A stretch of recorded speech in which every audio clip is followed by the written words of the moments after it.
morning አዲስ አበባ። ሰላም እንዴት ናችሁ? እንግዳ ዓለም ቤተሰቦቼ፣ በባለፈው ፕሮግራማችን ወደ አሁኗ ኢራቅ ተሻግረን የፐርሺያን የሱሜሪያንን እንግዳ የሆነ ስልጣኔና እንግዳ የሆነ የታሪክ አተያያቸውን ተመልክተን ተገርመን ተመልሰናል አይደለ? ዛሬ ደግሞ ወደ እናት ምድር አፍሪካ እንመለስና የግብጾችን ኪስ ጓዳ ጉድጓዳቸውን እንፈትሻለን ማለት ነው። ግብጽ ምን አለ? ግብጽ ምን የለም? ጉደኛ ሀገር ናት። አመኑኝ፣ ጉደኛ ሀገር ናት ስላችሁ ጉዳቸው አያልቅም።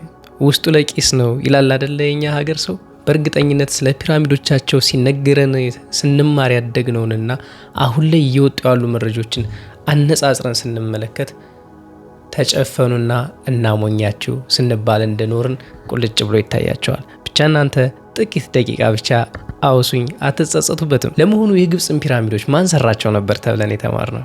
ራሳቸው ግብጾች አይደለ?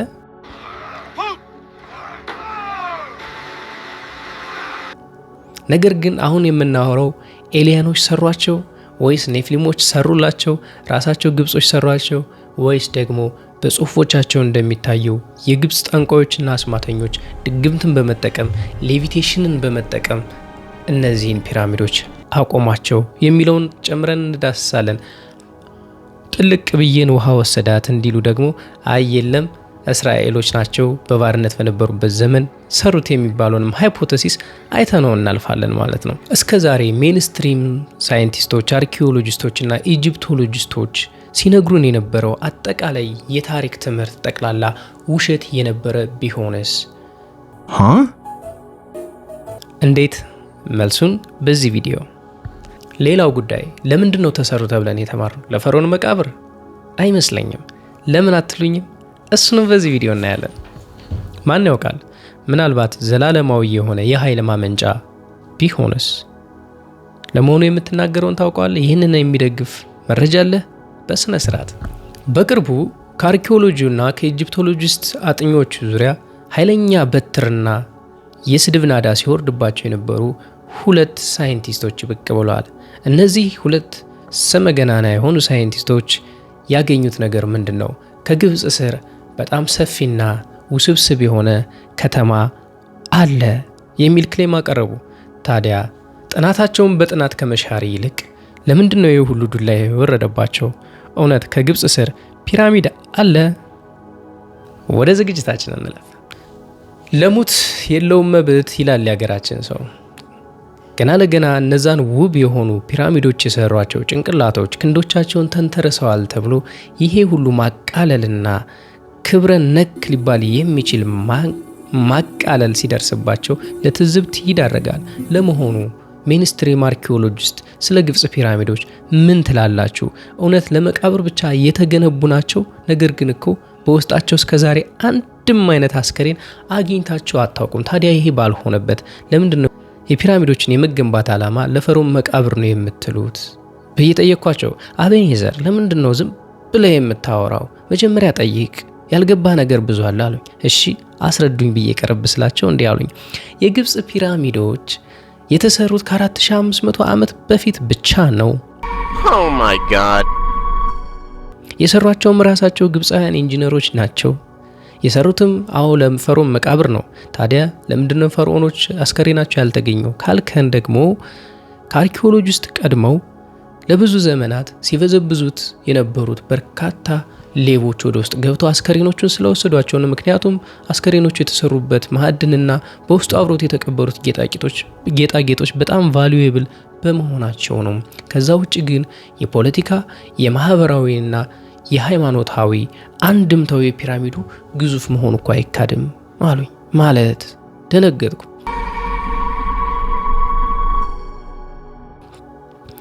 አዎ ፒራሚድ የዘላለምነት ምልክታቸው ነው። አዎ ፒራሚድ ሃይማኖታቸውን ይወክልላቸዋል። ከዛ ውጪ በፖለቲካ ደግሞ እዩት፣ ይሄንን ሐውልት አቁመናል፣ ማንም ሊደፍረን አይችልም፣ እኛ ኃያሎች ነን የሚሉበት ምልክታቸው ነው። ሶስት ጎን ለምን ሆነ የምትለው ደግሞ ይሄ ከሂሳብ ስሌት ጋር ከአስትሮኖሚ ጋር ፊት ያደርጋል የምትለው ነገር ግን እሱ ፍጹም ግጥምጥሞች ነው። ሶስት ጎን የሆኑ ቅርጾች በድሮ ዓለም ውስጥ እየተለመዱ ናቸው። ምክንያቱም አንድ ስትራክቸር ስቴብል እንዲሆን ካስፈለገ በጣም ተመራጭ ሆኖ የአርኪቴክቸራል ዲዛይን ትሪያንግል ወይም 3 ጎን ስለሆነ ነው። ከዚህ ውጪ ሚስትሪ ለመፈልፈል ምናምን እንግዳ ነገር አለ ምናምን የምትለው ነገር የተዘቡልሽት አሉኝ። ደነገጥኩኝ እኔ። እዩትማ እንግዲህ ተራ አጋጣሚዎች ናቸው የሚሏቸው ነገሮች ግዝፈታቸው ማለት ነው። እንዴት ይሄ ግጥምጥሞች ሊባል ይችላል ብላችሁ ኩዌስችን የምታደርጉት ነገር እንደሆነ በእርግጠኝነት መናገር እችላለሁ። ፍርደ ገምዳይ እውነት አጉዳይ እንዳልባል ግን ፍርዱን ለራሳችሁ ትቼ እኔ ያሉትን በሁለቱም ሳይድ ያሉትን ነገሮች አውራቸዋለሁ። እስኪ ፍቀዱልኝ ወደ ግብጽ ይዣችሁ ልጓዝ። ጥሩ። ፒራሚዶቹ እነዚህ ናቸው። ፒራሚድ ኦፍ ጊዛ ይባላሉ። በጣም ግዙፉ ካፉ ይባላል። ሁለተኛው ግዙፍ የሆነው ካፍሬ ይባላል። ከፊት ለፊቱ የአንበሳ ሐውልት ያለው ማለት ነው። ሶስተኛው ደግሞ ማንኩሪ ትባላለች። ከሁለቱ በመጠኗ አነስተኛ እሷ ነች። ታዲያ የሚገርመው ነገር የነዚህ ፒራሚዶች አቀማመጥ ነው። አቀማመጣቸውና የመጠን ልዩነታቸው እንዳለ ቁልጭ ብለው አንገታችንን ቀና አድርገን ወደ ሰማይ ስንመለከት በሰማይም ላይ የነዚህን የሶስቱን ፒራሚዶች አደራድር የሚመስሉ 3 ፒራሚዶች እናገኛለን። እነዚህ 3 ከዋክብት የሚገኙበት ኮንስታሌሽን ወይም ህብረ ከዋክብት የኦሪዮን ኮንስታሌሽን ይባላል። ታዲያ ኦሪዮን ማን ነው? ግብጾች የፀሐይ አምልኮ የሚባል ሃይማኖት ነው የሚከተሉት። የፀሐይ አምልኮ ላይ መላው ዓለም መላው ስነ ፍጥረት እያንዳንዱ ነገር የሚወክለውና የየራሱ ትርጉም አለው። ታዲያ ኦሪዮን የሚባለው አምላካቸው ኦሳይረስ ነው። ኦሳይረስ በፈርዖኖቻቸው አድሮ የግብፅን ህዝብ የሚመራው የሞት አምላክ፣ የዳግም ትንሣኤ አምላክ፣ ከሞት በኋላ ያለ ህይወት አምላክ ተደርጎ የሚቆጠር የሚሰውለት የሚገዙለት አምላካቸው ነው። ታዲያ ፈርዖኖቻቸው ከሞቱ በኋላ ወደ ኦሳይረስ ይጓዛሉ ተብሎ ስለሚታሰብ ፒራሚዶች የዘላለማዊነት ምልክት ተደርገው ተሰርተዋል። ታዲያ እነዚህ የጊዛ ፒራሚዶች ከኦሪዮን ኮከብ ጋር ያላቸው አላይንመንት ወይም ፍጹም የሆነ መገጣጠም እንግዳ ነገር ነው ማለት ይቻላል ወይ? ከታሪካቸው ዴፕዝ ወይም ጥልቀት እርስ በርሱ ከመተሳሰሩ አንጻር በፍጹም ይሄን ነገር ፍጹም ግጥምጥሞች ነው ብለን ለመረዳት አዳጋች ያደርግብናል። በተለይ ደግሞ እንዳለ እነዚህ 3 ከዋክብት ባሉበት ወርደው ከፒራሚዱ ላይ ቢተከሉ አንዷ ካንዷ ላይ በፍጹም ስምምነት ታርፋለች ማለት ነው። ስኬሏን ስናሳንሰው ነው ይሄ ታዲያ እና በተለይም ደግሞ ይህንን የሚያጎላ ታሪክ ስናወራ ፒራሚዶቹ የተደረደሩበት መስመር በጣም ቀጥ ያለ መስመር 180 ዲግሪ አይደለም። የተሰራበት የአንግል ልዩነትና የኮከቦቹ አቀማመጥ አንግል ተመሳሳይ ነው። ከዚህም በተጨማሪ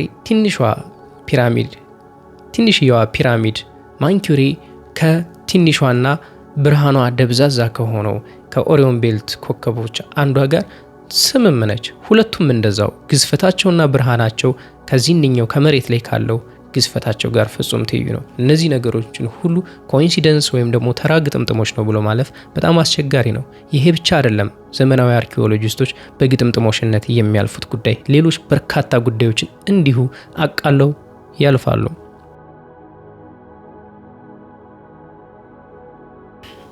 ትሩ ኖርዝ የሚባል ነገር አለ።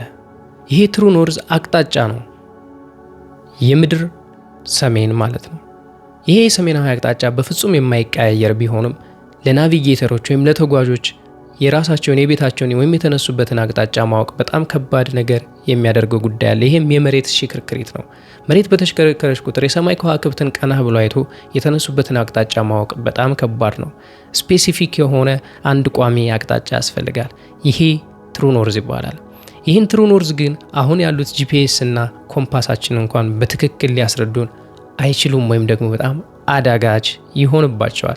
ታዲያ የጥንት ግብፃውያን ስለዚህ ትሩ ኖርዝ የተባለ ጉዳይ ምን ያክል እውቀት አላቸው? አብረን እንይ። የግብፅ ፒራሚዶች ትሩ ኖርዝን ተከትለው የተሰሩ በመሆናቸው እያንዳንዱ አቅጣጫቸው ሰሜን፣ ምስራቅ፣ ደቡብንና ምዕራብን በስነ ስርዓት የሚያሳይና የዲግሪ ስህተቱም ደግሞ በጣም ትንሽ ከመሆኑ የተነሳ ዘመናዊ መሳሪያዎችም ያንን ፕሪሲሽን ማምጣት በጣም ይቸገራሉ። ታዲያ እንዴት ሰሩት? እንዴት ይህን ያክል አድቫንስድ የሆነ ሲቪላይዜሽን የነበራቸው ካልሆኑ ይህንን ማድረግ እንዴት ተቻላቸው? ያውም ፒራሚድን የሚያክል 2,500,000 ያክል ግዙፍ የሆኑ ድንጋዮች የተደረደሩበት ጥበብ ይህንን አይነት አኪዩሬሲ ማምጣት እንዴት ቻለ ብለን ስንጠይቃቸው እንደተለመደው ተራ መገጣጠም ነው ይሉናል። ነገር ግን ሌሎች ጉዳዮችም አሉ።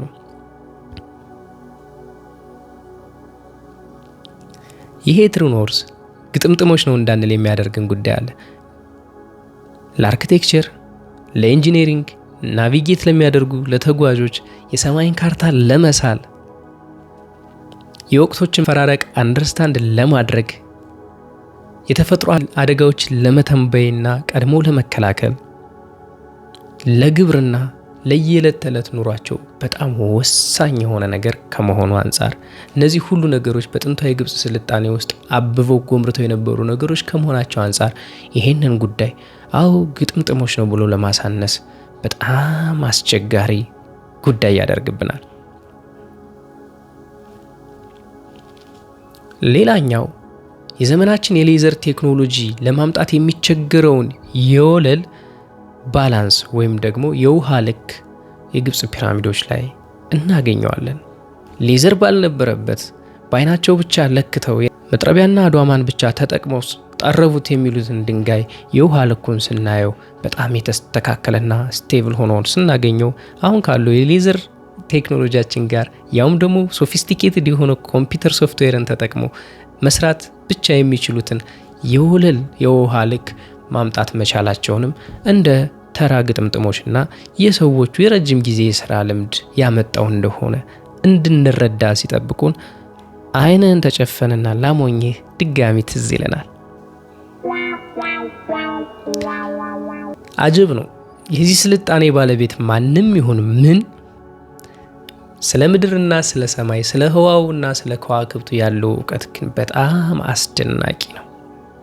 በጣም የሂሳብ እውቀቱ፣ የኢንጂነሪንግ፣ የአርኪቴክቸር እውቀቱም ሌላ ቦታ እየደረሰ ቢሆንም ሁሉም በዜሮ እንዲባዙ ተደርጎበታል። መቼም ስለ ፓይና ጎልደን ሬሾ ሰምታችኋል ብዬ አስባለሁ።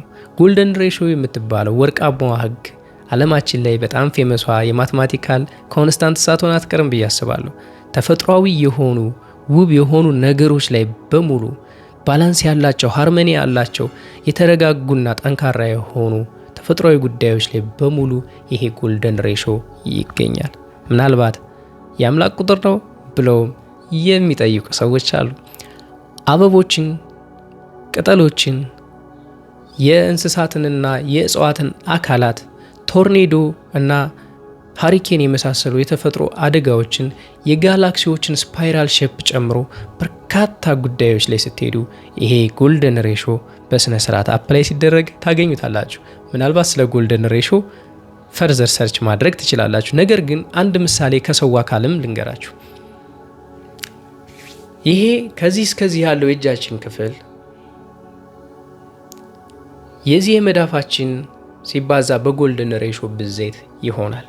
ይሄ መሆኑ ለአካላችን በስነ ስርዓት የመታዘዝና የመገጣጠም ነገር፣ በስነ ስርዓት ፋንክሽን የማድረግ ነገር ትልቅ አስተዋጽኦ ይኖረዋል። ህንፃዎቻችንን በዚህ ሬሾ ብንሰራቸው፣ ዲዛይኖቻችንን በዚህ ሁኔታ ዲዛይን ብናደርጋቸው ውብና ጠንካራ በትክክልም የሚሰሩ ያደርጋቸዋል። ይሄ የታወቀ ጉዳይ ነው። ታዲያ የግብጾቹ አርኪቴክቸሮች ይህንን በስነ ስርዓት የተረዱት ይመስላል። ህንፃዎቹ የተገነቡበት ሃርመኒ፣ አጠቃላይ የስፋትና የርዝመታቸው ጉዳይ ይህንን ጎልደን ሬሾ እንደተጠቀሙ በግልጽ ቢያሳይም ይሄ የሂሳብ እውቀታቸውን ሳይሆን ተራ መገጣጠምን ያሳያል ተብሎ የተቃለለ ጉዳይ ነው። ይሄ ብቻ አይደለም። እንዳልኳችሁ ግብጾች በፀሐይ አምልኮ የሚኖሩ ህዝቦች ናቸው። የፀሐይ አምልኮ በነበረባቸው በሁሉም ጥንታዊ ስልጣኔዎች ውስጥ ደግሞ ቁጥሮች እንደ ቅዱስ ቁጥር ይታዩ ነበር። ከነዚህ ቅዱሳን ወይም ሳይከርድ ከነበሩ ቁጥሮች መካከል 432 እና የሱ ብዜት የሆኑ ቁጥሮች ይታወቃሉ። 43200 የሚለው ቁጥር ከነዚህ ሳይከርድ ነምበሮች ውስጥ አንዱ ነው። ለግብጾች ይሄ ልዩ ትርጉም ነበረው። ምክንያቱም 43200 ማለት ኢኩዊኖክስን ወይም ደግሞ ሌሊትና ቀኑ እኩል የሚሆኑበትን ጊዜ ይወክልላቸው ነበርና ነው። እንደ ፀሐይ አምላኪነታቸው ኢኩዊኖክስ ወይም ደግሞ ፀሐይና ሌሊቱ እኩል የሚሆኑበት ጊዜ በጣም ወሳኛቸው ነበር። ታዲያ 43200ን ቁጥር ይዘን የፒራሚዱን ዙሪያ ስናባዛው የምድርን ዙሪያ ይሰጠናል። ከፍታውንም በዚሁ ቁጥር ስናባዛው የምድርን ሬዲየስ ሙሉ በሙሉ በሚባል አኪዩሬሲ ይወክልልናል። ታዲያ ብዙ ሳይንቲስቶች የምድር አነስተኛ ሞዴል ነው፣ የሰማይም ካርታ ነው በማለት የፒራሚዱን ነገር ይበልጥ ሶፊስቲኬትድ እንደሆነ ያምናሉ፣ ያሳምኑናል።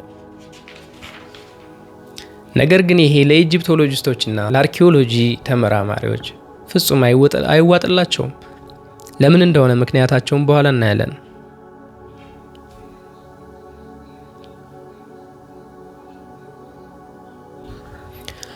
የሆነ ሆኖ እነዚህ ሁሉ ጉዳዮች ተራ መገጣጠም ናቸው ካላችሁን እንግዲህ እኛ ምን እናደርጋለን? ለመሆኑ መቼ ተሰሩ ታዲያ እነዚህ ፒራሚዶች ብለን ስንጠይቃቸው አሁን ገና ደህና ጥያቄ አመጣ ይላሉ። አዎ ከ2500 ዘመን ከክርስቶስ ልደት በፊት ወይም ደግሞ አሁን ካለንበት 4500 ዘመን ርቆ የግብጽ ሰዎች እነዚህን ፒራሚዶች ለፈርዖኖቻቸው መቀበሪያ ሰርተዋቸዋል። ከዚህ ውጭ የተረፈ ምንም አስደናቂም ታምርም የሚባል ነገር የለም። ከነሱ በፊትም የቀደመ ስልጣኔ ከሱሜሪያን ውጪ ዓለም ላይ አልነበረም። ነገሯ ከተመ፣ ቤታችንን ይሄድ ይሉናል። ቆዩ ጥያቄ አለኝ ማለት አለብን።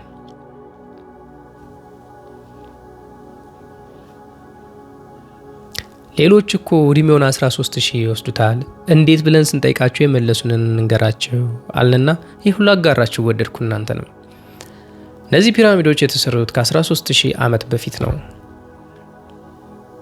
ማስረጃ 1 ቅድም ኦሪዮን ቤልት ብለን ያየናቸው ህብራተ ከዋክብትና የግብጽ ፖለቲካና ሃይማኖት ምን ያክል የተሳሰሩ እንደሆኑ ፒራሚዶቻቸውም ጋር እንዴት አላይን እንደሚያደርጉ ተመልክተን ነበር አይደለ? ታዲያ እነዚህ ፒራሚዶችና የሰማዮቹ ከዋክብቶች ፍጹም ትይዩ የነበሩበት ዘመን ከ4500 ዘመን በፊት ሳይሆን ከ13000 ዓመት በፊት ነው። ታዲያ ለምን ወደ ኋላ 8000 ዓመት ተመልሰው ሰማይ ላይ የነበረን ሁኔታ መግለጽ አስፈልጋቸው? ከ4500 ዘመን በፊት በነበሩበት አቅጣጫ ለምን አልሰሯቸውም? ሌላ ጥያቄ። ከግብጽ ከሶስቱ ፒራሚዶች ውስጥ ሁለተኛው ግዙፍ የሆነው ካፍሬ ይባላል። ከካፍሬ ፊት ለፊት የአንበሳ ሐውልት እንዳለ አይተናል። የአንበሳው ስም ስፊኒክስ ይባላል። ስፊኒክስ ማለት ላዮን ማለት ነው፣ ወይም አንበሳ ማለት ነው። አንበሳ ጥልቅ ትርጉም ያለው ምልክታቸው ነው። ዘላለማዊነትን ከሚወክሉላቸው ነገሮች አንዱ እሱ ነው። ታዲያ ይሄ አንበሳ ፊቱን የዘረው ፍጹም ወደ ምስራቅ ነው። በምስራቅ ፀሐይ ትወጣለች ወይም የፀሐይ መውጫ አለ። ታዲያ ከ13000 ዘመን በፊት ፀሐይ በወጣችበት ጊዜ ኢኩኖክስ የነበረበት ወይም ሌሊቱና ቀኑ እኩል የነበረበትን ጊዜ የሚወክለው የስነ ከዋክብት ኮንስታሌሽን ወይም የህብራተ ከዋክብት ገዢ የነበረው የዛን ጊዜው ሊዮ ወይም አንበሳ ነው። ታዲያ ይሄስ ተራ መገጣጠም እንደተለመደ ብላችሁ ልታልፉት ነው? እለፉት፣ ግድ የለም። ግን አንድ የማይካድ ሳይንሳችሁን በስነ ስርዓት በኳልኩሌሽን ያስቀምጥላችሁ ጉዳይ አለ። ይህንንስ እንዴት ታልፉታላችሁ ይሏቸዋል። ይህም የአንበሳው ሐውልት አሁን ላይ በሚታይበት ጊዜ እየፈራረሰና እየተቦረቦረ ይታያል። ታዲያ የስነ ምድር ተመራማሪዎች ይህንን የሚለኩበት የተሰራበትንም ወቅት የሚገምቱበት አንድ መለኪያቸው ነው። የተቦረቦረው የአንበሳው ሐውልት የሚናገረው አንድ ሀቅ አለ። በዛ ሐውልት ላይ ለረጅም ዘመናት አከታትሎ የዘነበ ኃይለኛ ዝናብ መኖሩን። ይሄ ደግሞ ከአሁናዊ የግብጽ የአየር ሁኔታ ጋር ፍጹም የሚጣረስ ነው። ዝናብ ቀርቶ እንባ ብርቅ የሆነባት ሀገር ናት። ታዲያ ይሄን ያክል ዝናብ ከየት መጥቶ ነው ይሄንን የድንጋይ ሐውልት በዚህ ልክ የቦረቦረው? ምን ትዝ አላችሁ? ጠብታ ውሃ ድንጋይ ይበሳል አይደለ? አዎ፣ ግን ዘመን ጊዜ ትፈልጋለች። ይህንን ስናይ የሜንስትሪም አርኪኦሎጂስቶችና የኢጂፕቶሎጂስት ወሬ ፍጹም ቡልሺት ሆኖ እናገኘዋለን። ምክንያቱም በግብጽ ምድር ኃይለኛ ዝናብ የነበረበት ጊዜ 13000 ዓመትና ከዛ በፊት የነበረው ጊዜ ግብጽም እጅግ ለምለም አረንጓዴ ምድር የነበረችበት ዝናብም እንደ ልብ ተጠግብበት የነበረችው ጊዜ ወይም የአንገር ድራያስ ተብሎ የሚታወቀው ዘመን ማብቂያ ላስት አይሴጂ ብለው የሚጠሩት ጊዜ ላይ እንጂ ከ4500 ዓመት በፊትና ከሱ ወደዚህ ባለው ጊዜ የተገኘው ዝናብ ሊሆን በፍጹም እንደማይችል ይታወቃልና ነው። በእነዚህ ምክንያቶች የ13000 ዓመቱን ስሌት ለመቀበል እኔ በግሌ እገደዳለሁ ማለት ነው። እናንተስ? ፍርዱ የእናንተ ነው።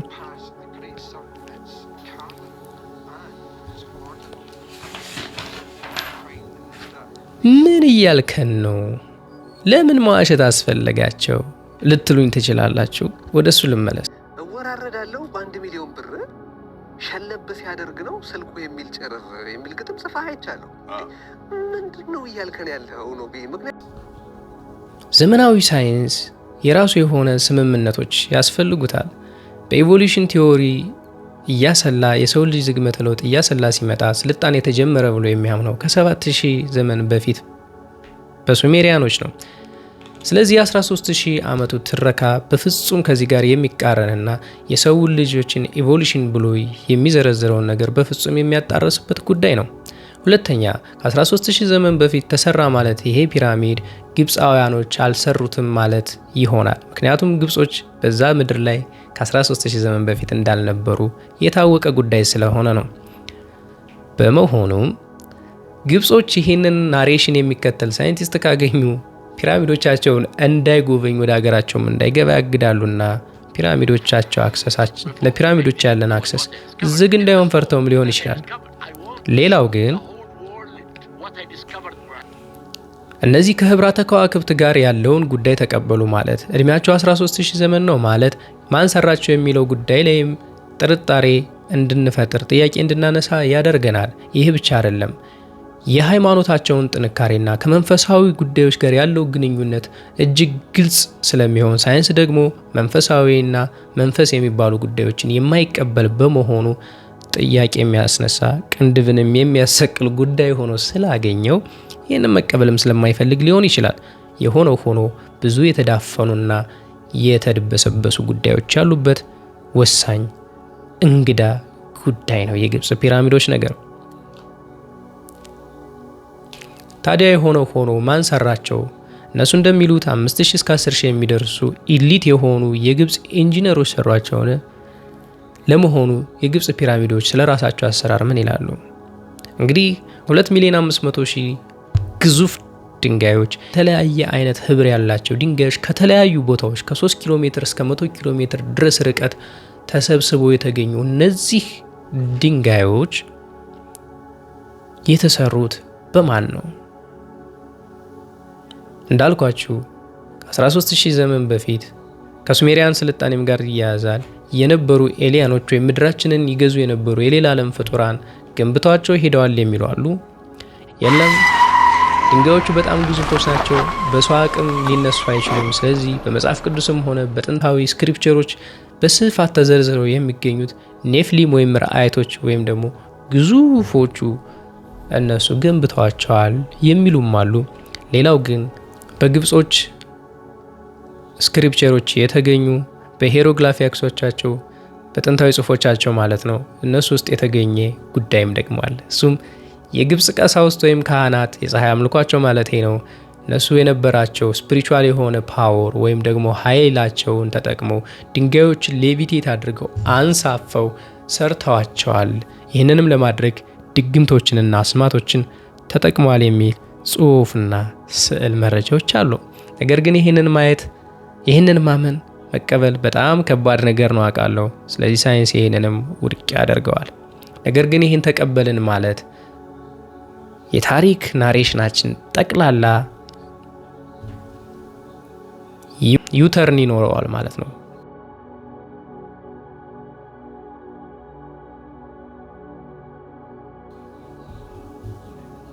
ምን ሊፈጠር ይችላል አናውቅም። ለምን ተሰሩ የሚለው ሌላው እንግዳ ጥያቄ ነው። የፒራሚዱን ውስጣዊ ስትራክቸር ወይም የኢንጂነሪንግ ስትራክቸር ስታዩት ለመቃብር እንዳልሆነ በስነ ስርዓት ትረዳላችሁ። ይህንን እነሱም ቢሆን ለማመን ብዙ አይቸገሩም። በተለይም ደግሞ ምንም አይነት አስከሬን ባልተገኘበት ሁኔታ ጠባብና ቱቦ መሰል ክፍሎቹ ለምን አገልግሎት ይውሉ እንደነበር እስካሁን ፊገር አውት ማድረግ አልቻሉም። ነገር ግን አንድ በጣም እኔ የምወደው ሃይፖቴሲስ አለ። ፒራሚዶቹ ግዙፍ የሆነ የኤሌክትሪክ ኃይል ማመንጫ ወይም ደግሞ ማስተላለፊያ አካላት ነበሩ የሚል ቲዎሪ።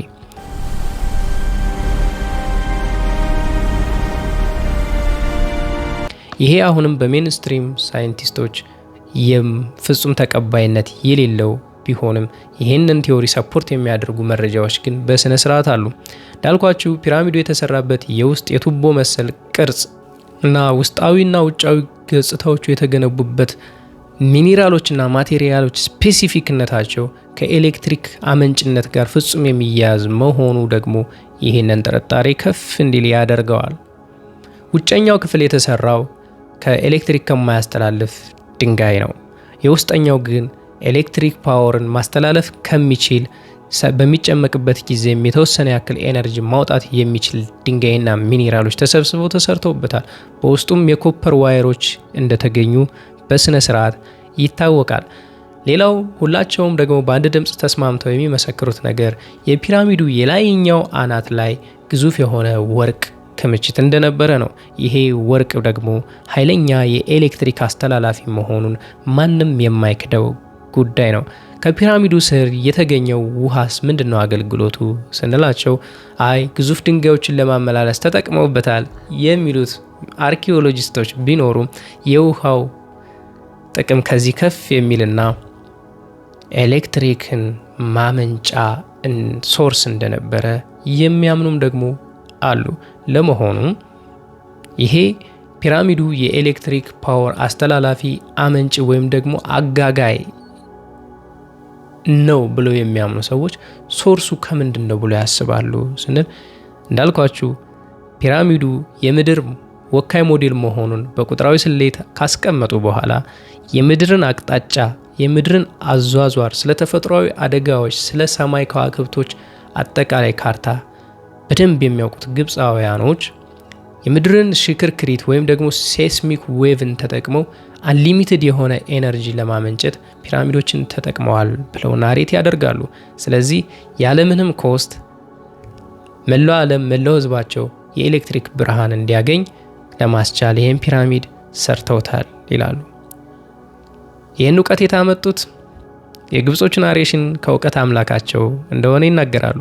ዘመናዊ ሳይንስ ግን አዎ ፒራሚዶች የተወሰነ ያክል ኃይል ለማመንጨት የሚችሉ ቢሆኑም አሁን ያላችሁትን ግራንድ የሆነ ማሲቭ የሆነ አንሊሚትድ የሆነ አይነት ኤነርጂ ለማመንጨት ግን የሚያስችል ምንም አይነት መሰረት ያለው መረጃ የላችሁም በማለት ያጣጥሉታል ማለት ነው።